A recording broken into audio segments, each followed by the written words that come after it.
Et peut-être quand il s'est endormi, c'est parce qu'il était fatigué. Qu'on essaie un peu de Ils sont venus ensemble par le Seigneur Jésus. Ça, c'est la première chose que nous retenons. Donc la loi nous est donnée par qui t'affiche juste au bas de votre porte que nous avons plus tard. Ça me fait plaisir de pouvoir recevoir vos questions aussi. La bonne nouvelle, Jésus est toujours dans la zone Père, il s'est pas de là. Il nous a rendu participants. Père, et moi, j'aime bien ça. Je j'aime papa.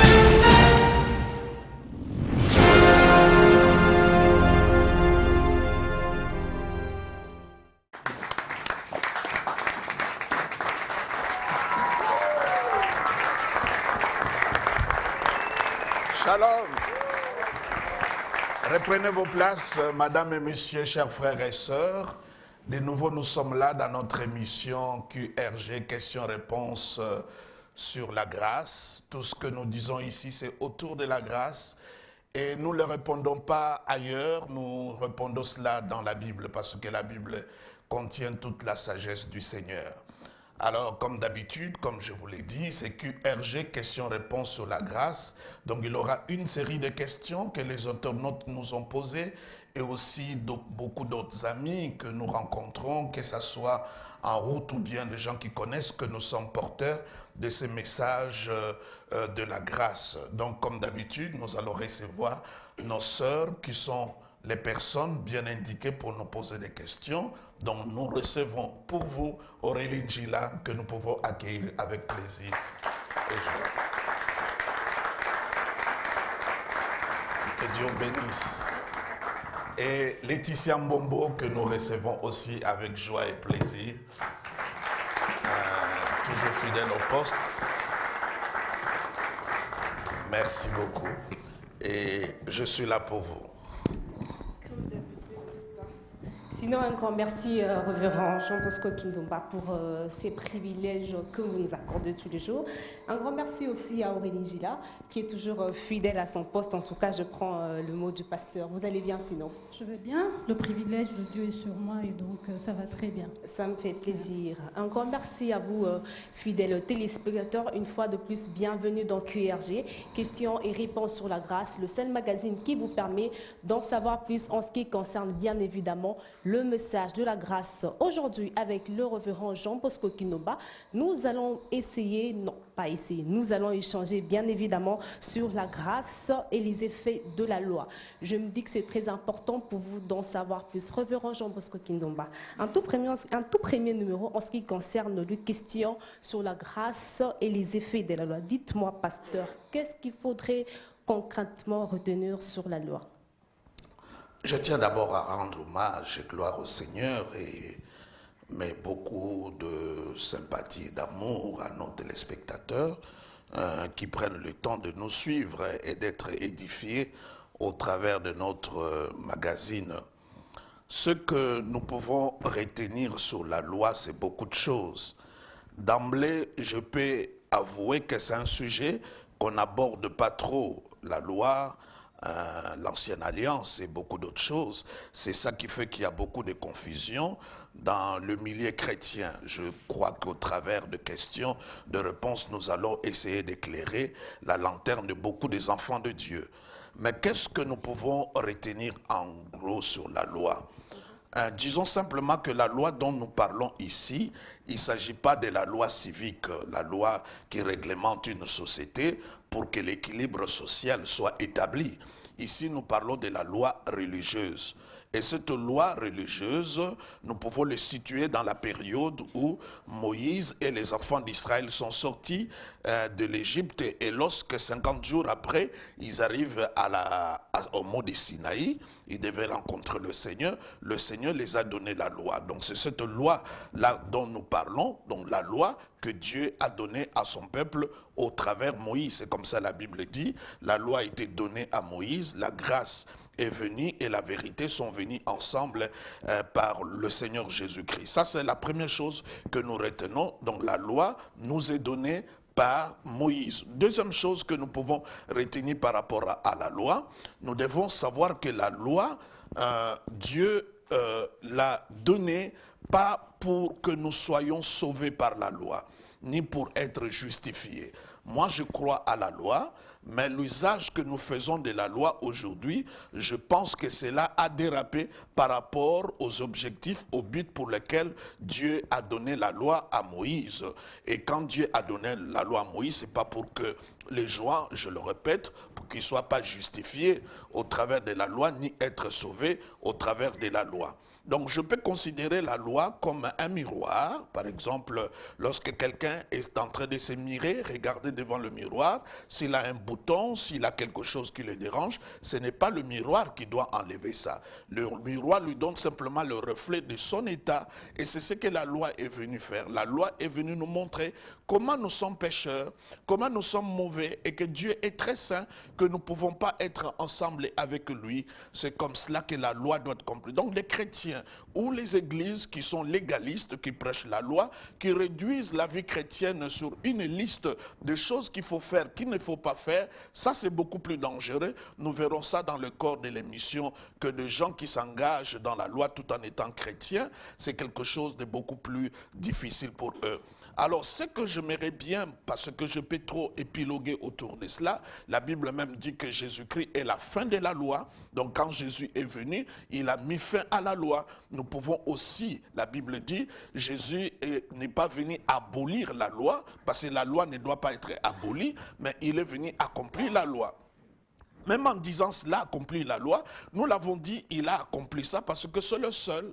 En dehors de Jésus, il n'y a pas deux, il n'y a pas trois, qui a respecté scrupuleusement la loi sans broncher à aucune loi. Parce que la loi, c'est un circuit fermé.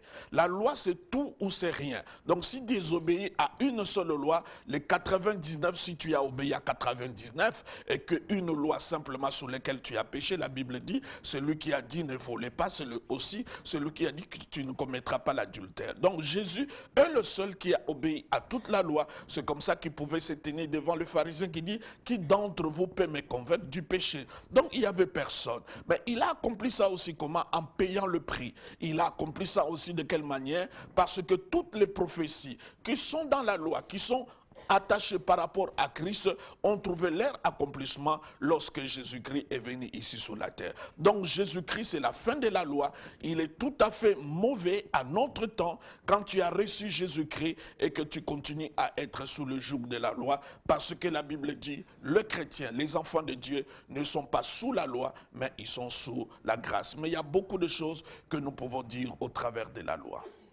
En tout cas, c'est très bien dit, pasteur. Avant de pouvoir passer la parole à Aurélie, j'aimerais qu'on revienne un peu dessus sur les effets de la loi. Puisque dans les émissions précédentes, vous avez certes défini, encore survolé les effets de la loi, mais j'aimerais que vous puissiez nous en dire plus aujourd'hui sur les effets de la loi. C'est ça qui pourra faire comprendre à beaucoup de chrétiens lorsque nous sommes légalistes. Moi, je croyais, auparavant, je croyais que le chrétien aujourd'hui, même moi-même, dans ma marche avec Dieu, je n'arrivais pas à établir la différence entre la loi et la grâce, entre l'ancienne alliance et la nouvelle alliance.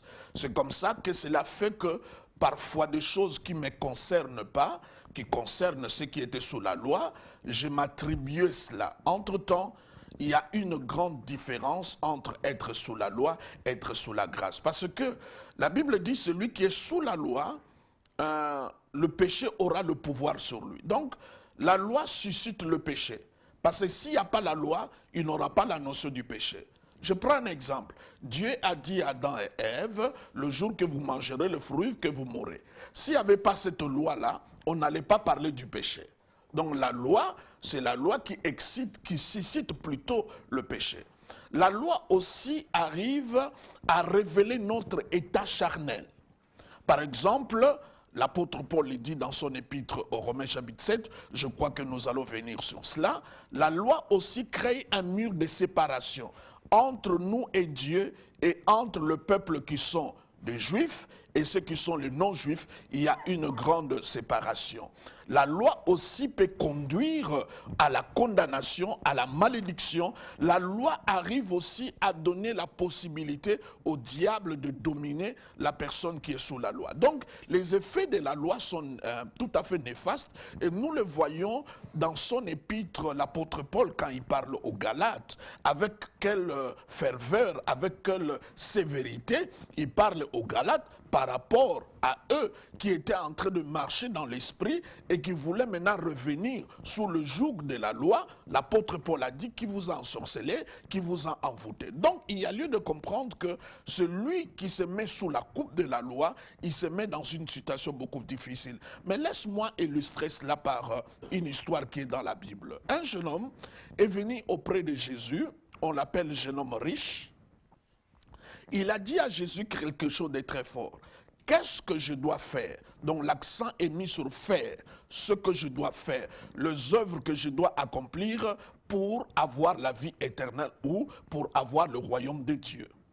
Alors Jésus a dit, obéissez au commandement. Ne commettez pas ceci, ne faisez pas cela. Alors le jeune homme a dit, je le fais depuis mon jeune âge. Mais pourquoi Jésus-Christ lui a parlé? C'est le seul à qui Jésus a parlé de cette manière. Parce qu'il est venu avec l'orgueil de la loi. Parce qu'il est venu avec cette audace-là de dire que moi, avec la loi, je peux entrer dans la vie, avoir la vie éternelle et entrer dans le royaume du Seigneur. Et Jésus-Christ lui a dit quelque chose. Il dit, tu veux avoir la vie éternelle ou entrer dans le royaume de Dieu, va tout ce que tu as et suis-moi. Entre-temps, le premier commandement, dans le 10 commandements, il dit, tu n'auras pas un autre Dieu devant ma face. Pour ces jeunes hommes-là, sa richesse était son Dieu. Ça occupait tellement une place qu'il n'était pas prêt de vendre ses biens pour suivre Jésus-Christ. Et Jésus-Christ lui a dit, il te manque une chose. Donc si quelqu'un se met dans la voie de la loi, il aura toujours quelque chose qui va te manquer. Par exemple, si quelqu'un dit, pour que je puisse avoir le miracle, je dois jeûner, ou je dois faire ceci ou cela, je dois accomplir tel acte, dans ce que tu feras, on verra toujours, ça ne sera pas suffisant. Quand tu feras 11, on dira il faut faire 12. Quand tu feras 12, on dira il faut faire 40. Quand tu feras 40, on dira il faut faire 40 deux fois. Quand tu le feras 2 fois, on te dira il faut faire 100 jours. Donc quand tu vas dans la logique de la loi, à chaque instant, on verra que quelque chose te manque. Mais quand tu vas dans la logique de la grâce, ce n'est pas toi qui fais, c'est lui qui a déjà tout fait. Donc il est important pour nous de comprendre cela, que les effets de la loi sont tout à fait néfastes. Et les gens souffrent, beaucoup de chrétiens sont en train de souffrir, parce qu'ils ont tendance à voir que tout ce qu'ils font, ça n'arrive pas encore. C'est vrai, par toi-même tu ne peux pas arriver. Il faut compter sur ce que Jésus-Christ a accompli pour nous. Merci, pasteur. Vous avez parlé des effets de la loi et vous avez cité un passage dans Romains 7,5. J'aimerais bien que vous puissiez revenir là-dessus en nous précisant exactement en quoi est-ce que la loi suscite-t-elle le péché. Le passage là de Romains chapitre 7, verset 5 dit ceci. Car lorsque nous étions dans la chair, les passions de péché provoquées par la loi.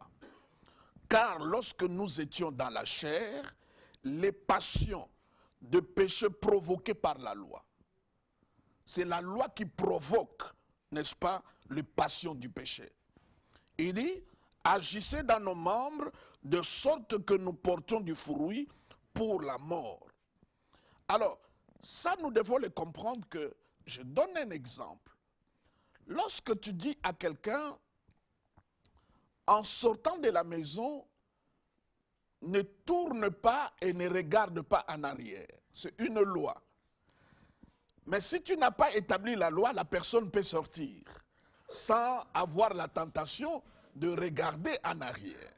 Mais dès que tu établis la loi, il aura une attraction. C'est comme vous écoutez souvent des gens qui disent, même dans nos familles, tu dis à tes enfants, vous pouvez aller partout, vous pouvez tout toucher, mais ici ne touchez pas.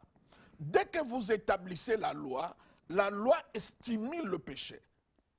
Là où il n'y a pas de loi, le péché ne peut pas être stimulé parce qu'il n'y a pas de ligne de démarcation. Donc, il n'y a pas quelque chose qui est prohibé. Donc, il est important pour nous de comprendre que la force du péché, c'est la loi. S'il n'y a pas de loi, le péché n'aura pas de force. C'est comme ça que là où il y a beaucoup de lois, ces églises ou ces personnes, la plupart sont des hypocrites. Simplement parce qu'ils portent un fardeau, même les gens qui les ont précédés eux-mêmes n'ont pas pu le porter. Donc il y a lieu de comprendre que quand dans ta vie, tu te mets des règlements, tu mets je vais faire ceci, telle chose, tu as de lois, tu t'appuies sur ça pour avoir la bénédiction. Je ne dis pas que nous ne devons pas réglementer nos vies. Mais quand tu le réglementes en vue du salut, en vue d'être justifié, cette démarche-là, la Bible ne l'autorise pas.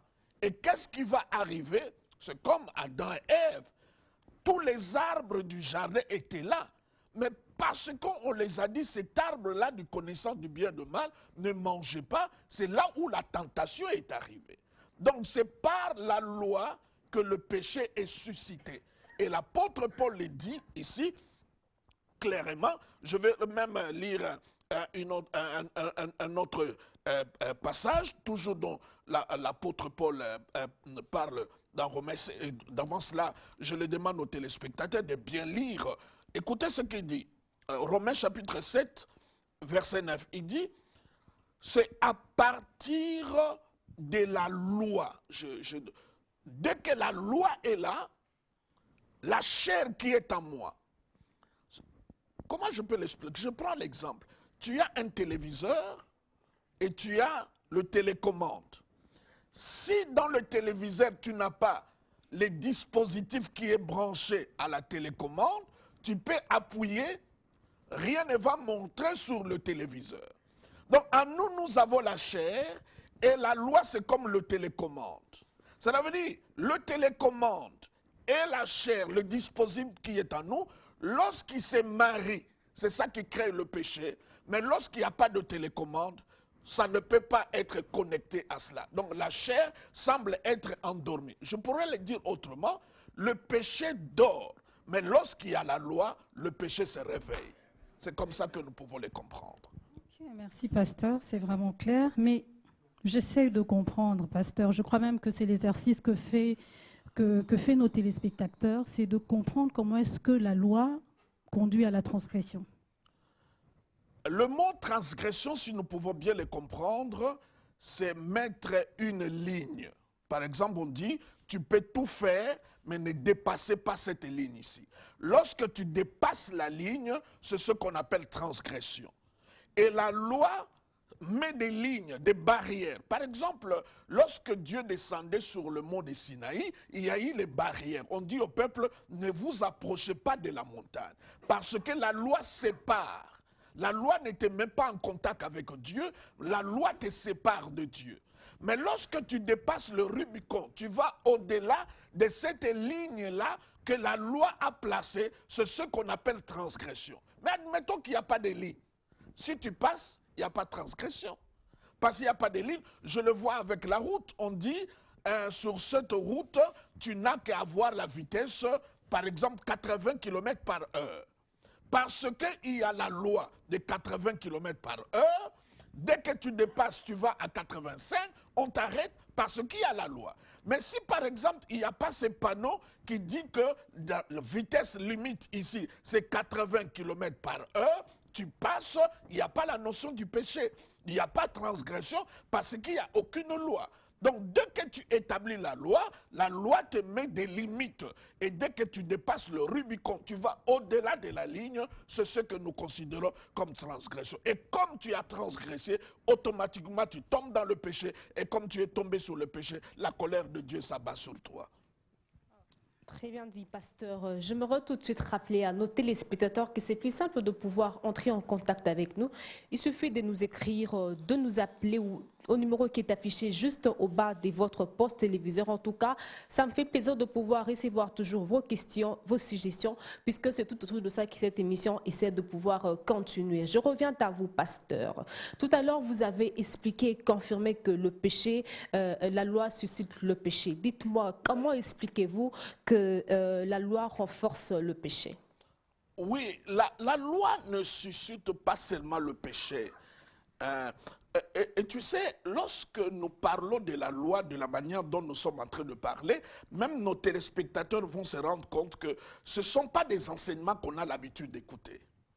Et comme on ne les écoute pas trop, le diable en profite. Il nous tient captifs de quelque chose pour lequel nous sommes ignorants. Entre-temps, la Bible dit clairement que Jésus-Christ a accompli la loi. Jésus-Christ, c'est la fin de la loi. Donc, il est important que le chrétien, nous puissions comprendre la valeur, l'importance, le pesant d'or de ce que nous sommes en train de dire. Quand la Bible dit que nous ne sommes pas sous la loi, et la Bible dit que nous sommes sous la grâce, parce qu'il dit, c'est par la loi que je connais le péché. Cela veut dire, s'il n'y a pas la loi, je ne connaîtrai pas que ce que je fais, c'est un péché. Je vais vous donner un exemple extrême. Admettons que Adam et Ève se sont battus dans le jardin d'Éden, ça n'allait pas être un péché. Même si Adam avait coupé la tête d'Ève. Parce qu'il n'y avait pas une loi qui montre que ça, c'est un péché. Je peux le dire autrement. Adam et Ève, ils avaient des enfants, des filles et des garçons. Et sur la terre, il n'y avait que eux. Donc, ils se sont mariés entre frères et sœurs. Comme il n'y avait pas la loi d'inceste, ce n'est pas le péché. C'est quand la loi est venue que cela est considéré comme un péché. Donc, je prends conscience du péché à cause de la loi. S'il n'y a pas la loi, je n'aurai pas conscience. Et ça vient renforcer le péché. Parce que, comme je l'ai dit, notre chair est là en nous. Et la chair, lorsque la loi est là, la chair se connecte avec la loi et c'est ça qui produit en nous le péché. C'est là que vous voyez Romains chapitre 7, je suis étonné que beaucoup de gens utilisent ça pour la délivrance. Il n'y a rien de démon là-dessus.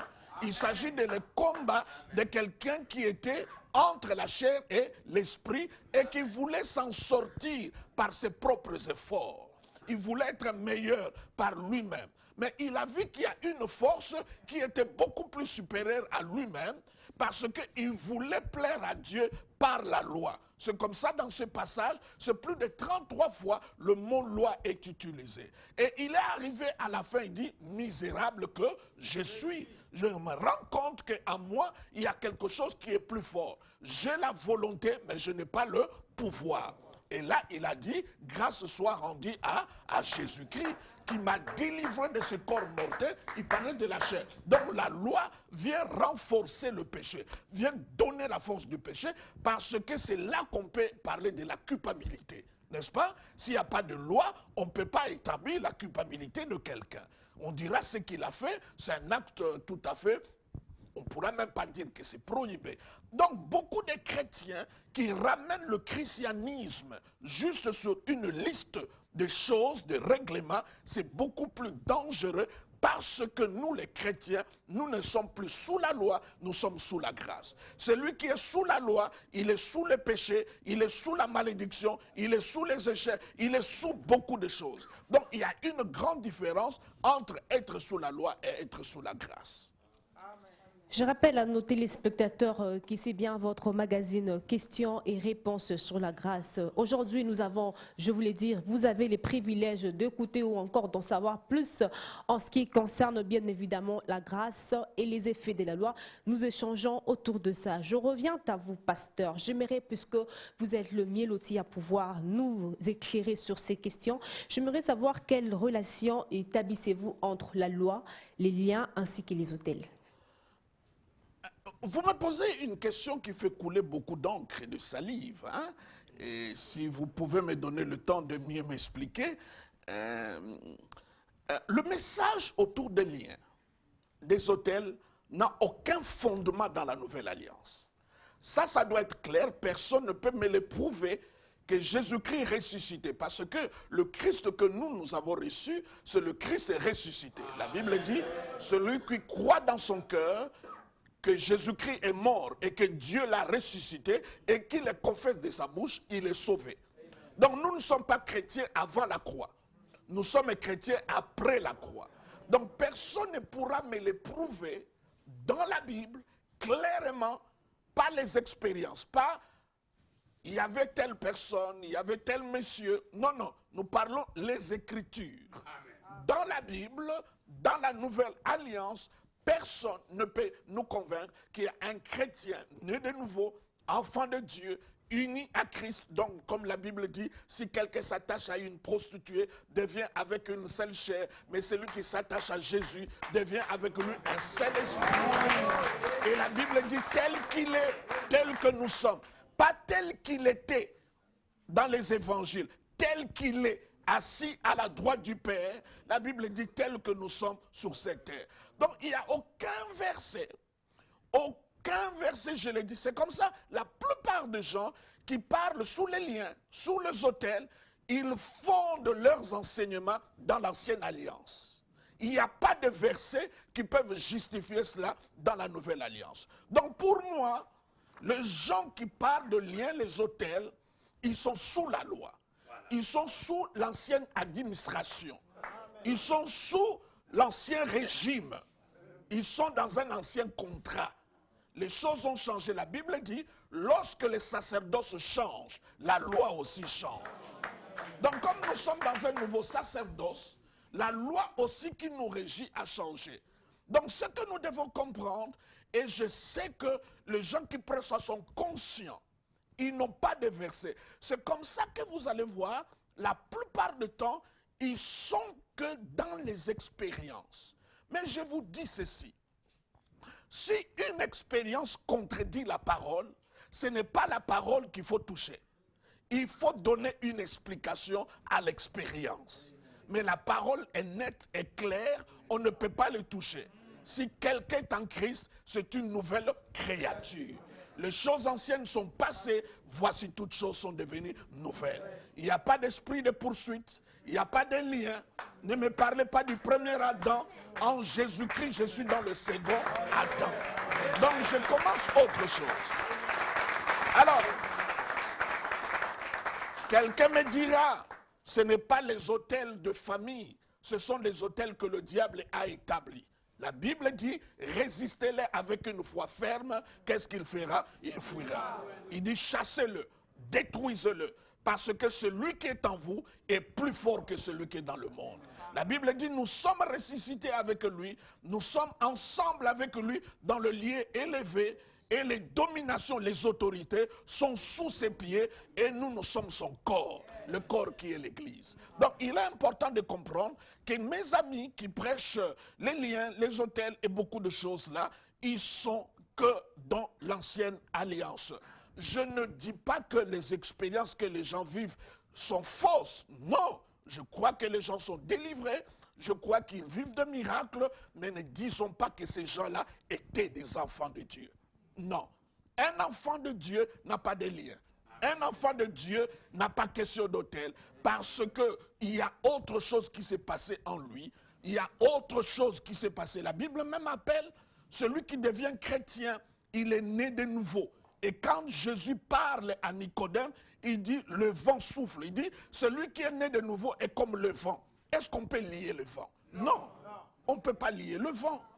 On ne peut pas lier le vent. La Bible dit, nous sommes assis avec Christ dans le lieu élevé. Lui qui nous a choisis avant la fondation du monde. Et la Bible dit, ce qu'il a prédestiné, il les a appelés. Et ce qu'il a appelés, il les a justifiés. Et ce qu'il a justifiés, il les a glorifiés. Si Dieu est pour nous, qui sera contre nous? Au lieu de nous condamner, il nous a justifiés. Au lieu de nous accuser, Jésus-Christ est mort pour nous. Que dirons-nous à l'égard de ces choses? Si Dieu est pour nous, qui sera contre nous? Que les chrétiens soient libres. Vous n'avez plus de lien. Il n'y a plus question d'autel. Parce que Jésus-Christ, sous la croix, que ce soit les liens, comme il a condamné la loi et les autorités, il les a cloués publiquement un spectacle, ils sont partis avec tout cela. Donc vous êtes libres au nom de Jésus-Christ.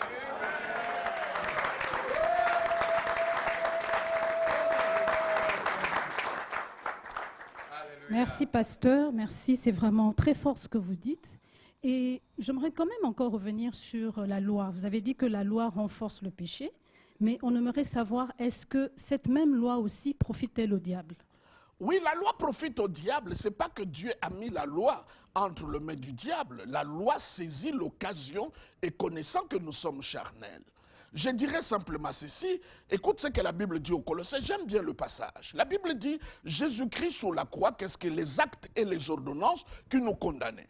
J'aimerais bien, Aurélie, revenir sur quelque chose. La Bible dit, tout ce que la loi dit, il est dit pour ceux qui sont sous la loi.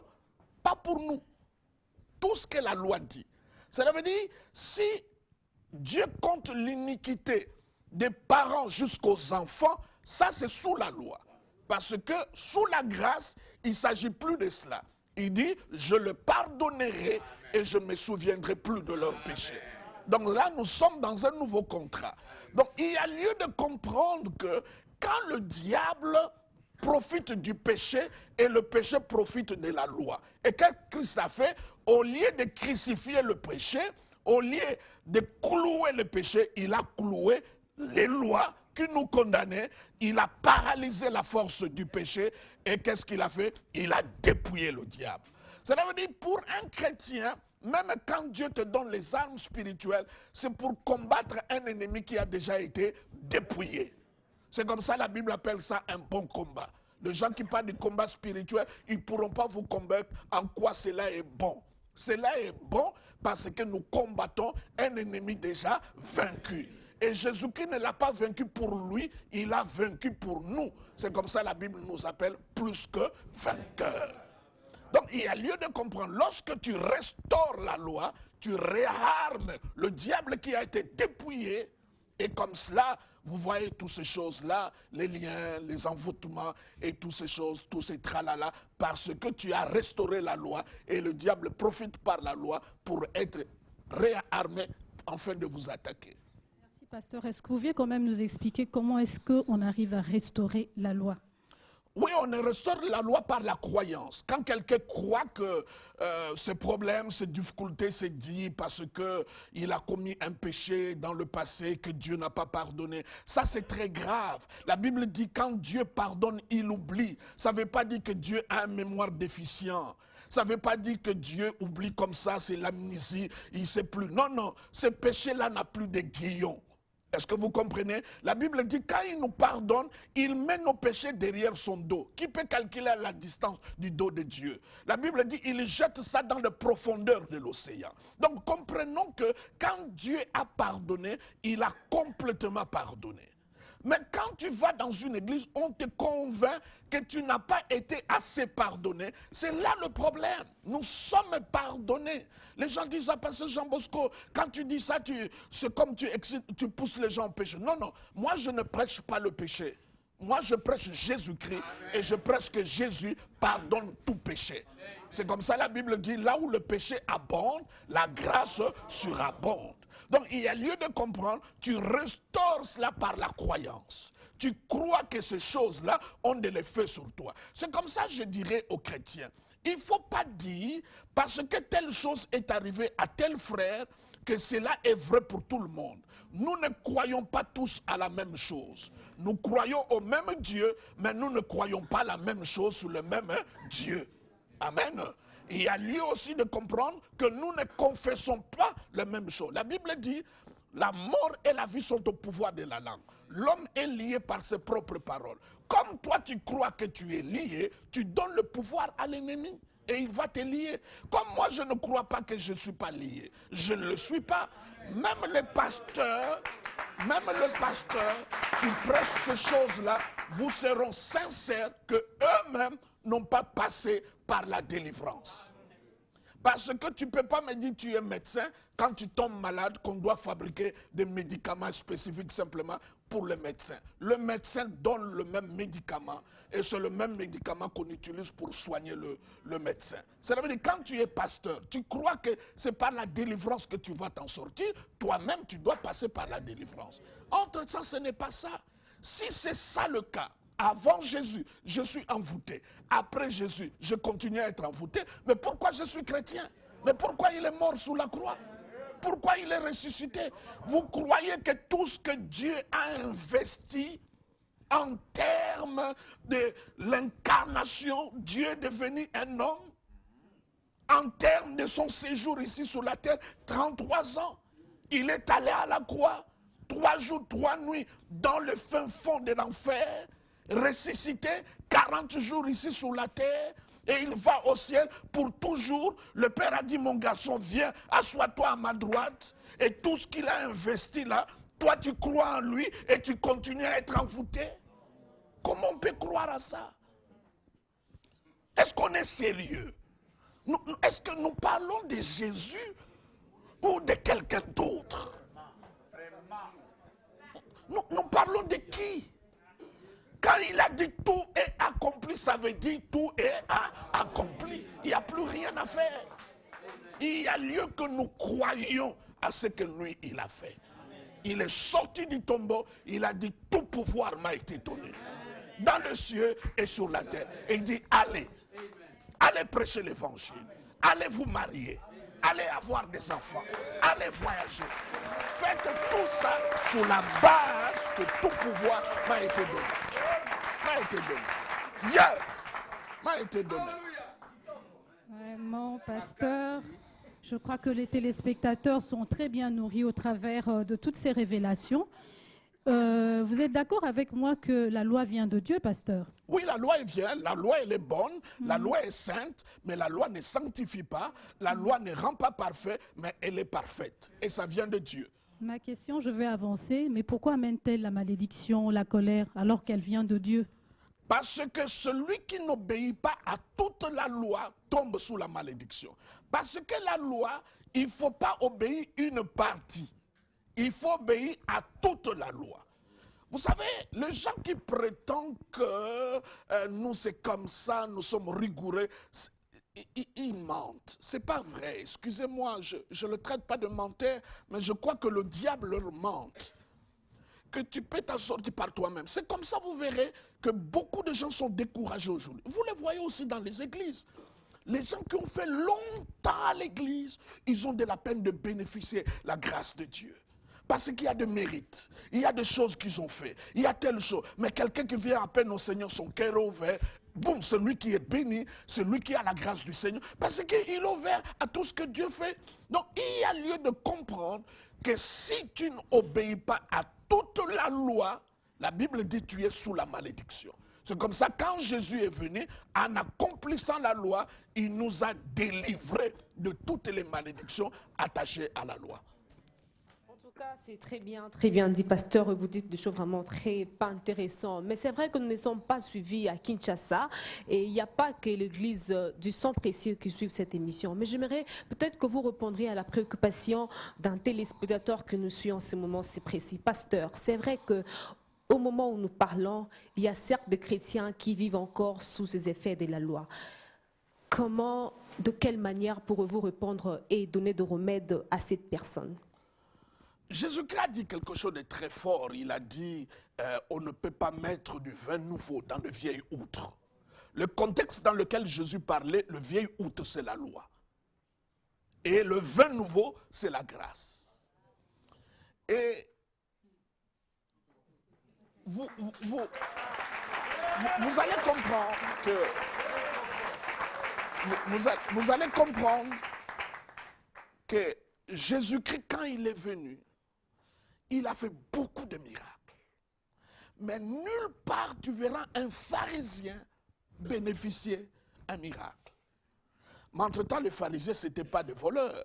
Ils ne commettaient pas l'adultère. C'était des gens réglo qui priaient beaucoup de fois. La Bible même dit que l'un d'entre eux, il dit qu'il jeûnait 3 fois par semaine et qu'il n'était même pas semblable à un publicain qui était à côté. Mais comment fait que ces gens qui paraissaient réglo, nets, n'ont rien bénéficié de la part de Dieu? C'est simplement parce que quelqu'un qui est sous la loi, parce que la loi, parmi ces éléments, la loi engage ta responsabilité. Mais la grâce engage la responsabilité de Dieu en Christ. Ce n'est pas ce que toi tu fais, mais c'est ce que lui, il a fait. C'est comme ça, c'est un don. C'est comme ça, c'est une faveur. C'est comme ça que c'est gratuit. C'est gratuit pour toi qui as reçu, mais pour lui, Dieu, ce n'est pas gratuit. Son enfant est mort, c'est comme quelqu'un qui t'invite au restaurant et à la fin, tu ne payes pas l'addition, toi tu as mangé. Pour toi, c'est gratuit, mais la personne qui t'a invité a dû payer pour que toi tu manges. Donc Dieu nous a donné gratuit ce qui lui a coûté quelque chose. Donc il y a lieu simplement de faire comme au temps de la Bible. Accepter le Seigneur Jésus-Christ, ça c'est de un. De confesser dans votre cœur, de votre bouche et croire dans votre cœur que Dieu vous les a envoyés. Que par vous-même, vous ne pouvez pas vous en sortir que simplement par sa grâce. Tu dois recevoir. La Bible dit, Dieu fait grâce aux humbles. Humilie-toi simplement, c'est comme Marie a dit, Dieu a jeté son regard à la bassesse de sa servante. Cela veut dire à l'humilité de sa servante et lui a accordé la grâce. Donc il y a lieu de comprendre que tu peux continuer à jeûner, tu peux continuer à prier, tu peux continuer à lire la Bible, mais ce n'est pas ces choses-là qui obligeront Dieu de faire quelque chose. Dieu fera quelque chose pour toi à cause de ce que Jésus a fait pour toi.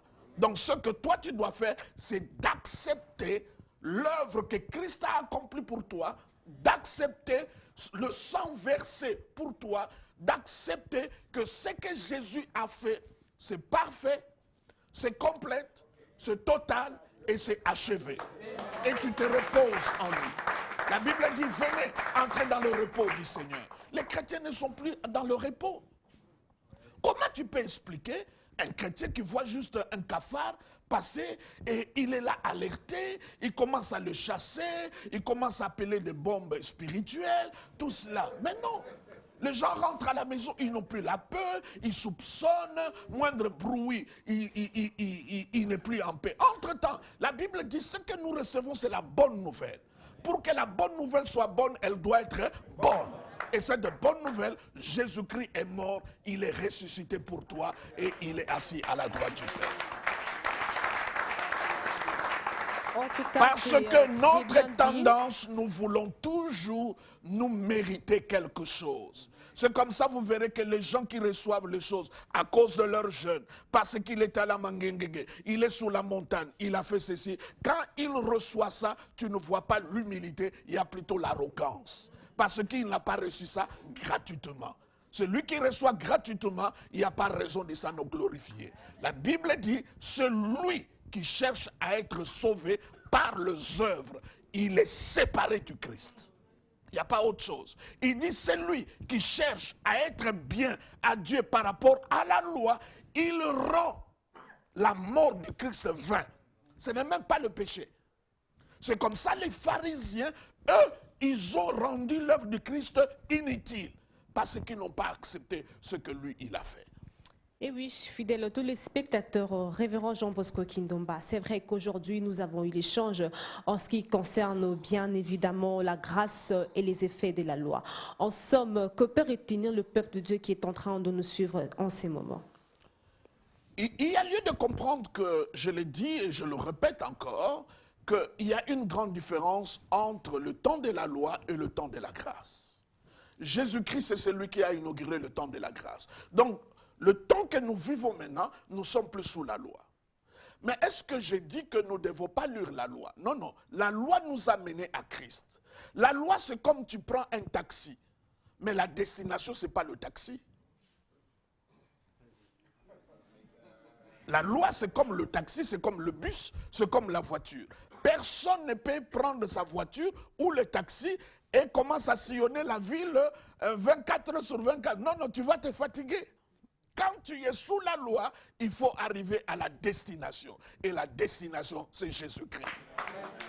La Bible dit la loi, c'est comme un pédagogue qui nous conduit à Christ. La loi doit t'amener à Christ. La loi, c'est comme le diagnostic. Ça montre quelle maladie tu es en train de souffrir. Maintenant, tu vas vers le médicament. Et ce médicament-là, c'est le Seigneur Jésus-Christ. La loi, c'est comme le miroir. Tu sens que tu as un bobo sous le visage. Ce n'est pas le miroir qui doit l'enlever. Le miroir t'a indiqué simplement ce que tu as. Donc, il y a lieu important de comprendre, je suis pour la loi, mais l'usage que nous faisons de la loi, ce n'est pas la raison pour laquelle Dieu a donné la loi. Merci, révérend Jean Bosco Kindumba. Merci à vous, Aurélie Ndjila, d'avoir accepté de partager ce moment d'échange avec nous. Merci, Laetitia. Je ne serai pas ingrate aujourd'hui. Je remercie infiniment les participants, ceux qui ont voulu participer avec nous pour ce magazine de questions et réponses sur la grâce. Merci à vous, fidèles et aimables téléspectateurs, d'avoir porté votre choix dans questions et réponses sur la grâce. On se retrouve la semaine prochaine, la même heure. D'ici là, portez-vous bien et bonne suite de programme chez vous.